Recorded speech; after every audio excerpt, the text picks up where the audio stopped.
dahil nakapasok na nga sa semifinals ang defending champions na Creamline Cool Smashers. Pero bago tayo magdiwang, kailangang aminin na hindi ito ang nakasanayan nating dominanting Creamline. Sa conference na ito, dumaan sila sa butas ng karayom, mula sa mga pagkatalo hanggang sa muntik ng hindi umabot sa playoffs, tila sinusubok ang tatag ng pink jerseys. Ngayon, nasa Final Four na sila, pero ang tanong ng marami, kaya pa bang panindigan ng Cool Smashers ang kanilang trono, lalo na't ang mga makakaharap nila ay ang mga mismong kupunan na tumalo sa kanila noong eliminations? Sa gitna ng kaba at pressure, nagsalita na ang team captain at tinaguri ang phenom na si Alyssa Valdez. Ayon sa kanya, kailangang mag-level up ng buong kupunan. Hindi sapat ang nakasanayang laro dahil mas tumitindi ang labanan sa semifinals. Inamin ni Alyssa na interesting ang sitwasyon nila ngayon dahil lahat ng teams na nasa semis ay nakatalo sa kanila sa eliminations at qualifying round. Ito ay isang malaking sampal sa realidad na hindi na sila ang invincible team na dati nating kilala. Ayon kay Valdez, harder and smarter work ang kailangan para makalusot sa susunod na round. Kung babalikan natin ang kanilang kampanya ngayong 2026 All-Filipino Conference, naging roller coaster ride ito para sa Creamline Cool Smashers. Nagsimula sila sa isang straight sets loss laban sa PLDT high-speed hitters na ikinagulat ng marami.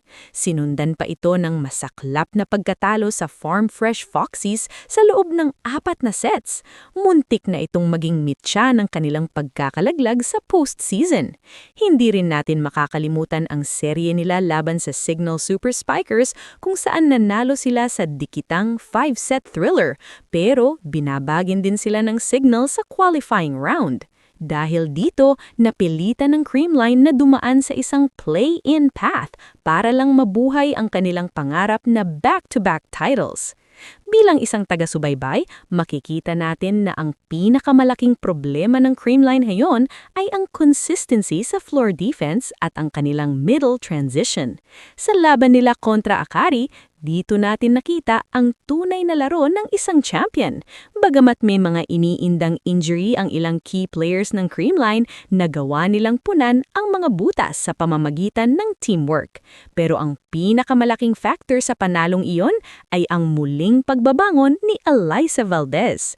Hindi lang siya basta scorer, siya ang nagsilbing glue na nagdikit sa depensa at opensa ng kupunan sa mga kritikal na sandali ng laro. Ayon sa kanya, ang mindset niya ngayon ay nothing to lose. Ibinubuhos na niya ang lahat dahil bawat laro ay itinuturing na niyang huling laro para sa season. Para kay Valdez, ang survival mindset ang nagdadala sa kanila sa semis. Hindi na ito usapin ng kung sino ang mas sikat o kung sino ang mas malakas sa papel. Ito ay usapin na ng puso at determinasyon. Sinabi niya na basta ibigay mo ang lahat at walang ititira, may reward na naghihintay sa dulo. Kahit dumaan sa play-in, ang dalawang sunod na panalo nila ang nagbigay ng momentum at kumpiyansa na kailangan nila para harapin ang PLDT, Signal at iba pang higante sa semis. Ang do-or-die mentality na ito ang posibleng maging alas ng Creamline laban sa mga koponan na mas mabata at mas mabilis sa kanila. Sa darating na semifinals, asahan natin ang mas matinding Creamline Cool Smashers. Sabi nga ni Alyssa, gagawin nila ang trabaho at ibibigay ang buong puso. Para sa mga fans, ito na marahil ang pinaka-challenging na semis para sa Pink Sisters. Makakaganti ba ang PLDT at Signal? O ito na ba ang katapusan ng kanilang dominasyon? Isang bagay ang sigurado, basta nando ng phenom at ang tamang mentalidad, hinding-hindi basta-basta susuko ang Creamline. Manatili kayong nakatutok para sa mga susunod nating update sa PVL. Kayo, sa tingin niyo ba ay makakapasok ang Creamline sa finals? I-comment ninyo ang inyong opinyon sa ibaba. Please say to my vlog, yo, follow me. Follow who? Me. Me. Please say to them, follow me. Follow me. On Facebook. Me, Buding. Not you.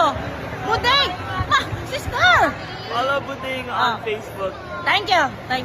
Buddy, anong purpose ng ganyan mo? Wala na yan. Agay! Ayun o! Wait lang ay! Dito na sa kamay! Agay!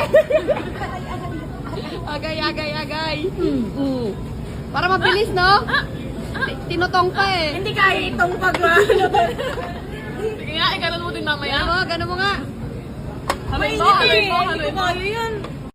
Thank you. Baka naman, thank you in advance. Alam mo, masarap din yung watermelon. Gusto mo i-try yun. Tsaka yung mga nag-workout na sour. Tsaka yung gecko. Nako, napakasarap nun. Ito na, oo. Sabihan niyo sila, i-follow ako. Please. Follow niyo si Ate Puding. Pare ko, ano masasabi mo?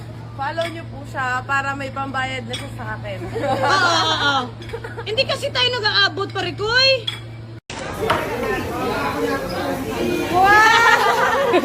Thank you, Kuya Aldo. Iba yung anong ganito kasi.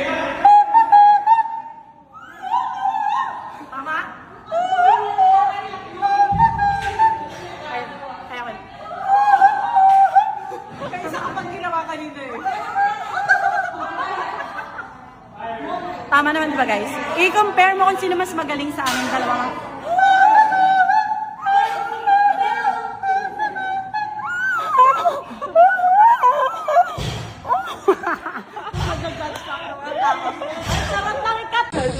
Hindi mo naman sinabing may kadate siya. Hindi mo man lang pinakilala sa amin ni Tita Dors. Pasensya na, hindi din kami magkaintindihan. Ang sarap.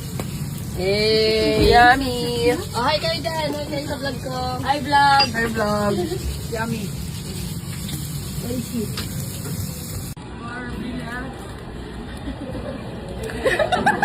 Hi Don! Pahay naman po kay Micah Ortiz. Sarap. Grabe yung pang-weights niyo, oh. Grabe, oh. Wow! Grabe, oh. Grabe yung pang-weights niyo, yun, oh. Ito na kaya to. Buti ba talaga ako nakita? Yung ibads mo na, hindi pa natanggal. Ano box ko, 1 I-reveal ko to kapag nasa farm ka na. Tama ba to? Ganon? Tuloy-tuloy, galandaraan lang ako.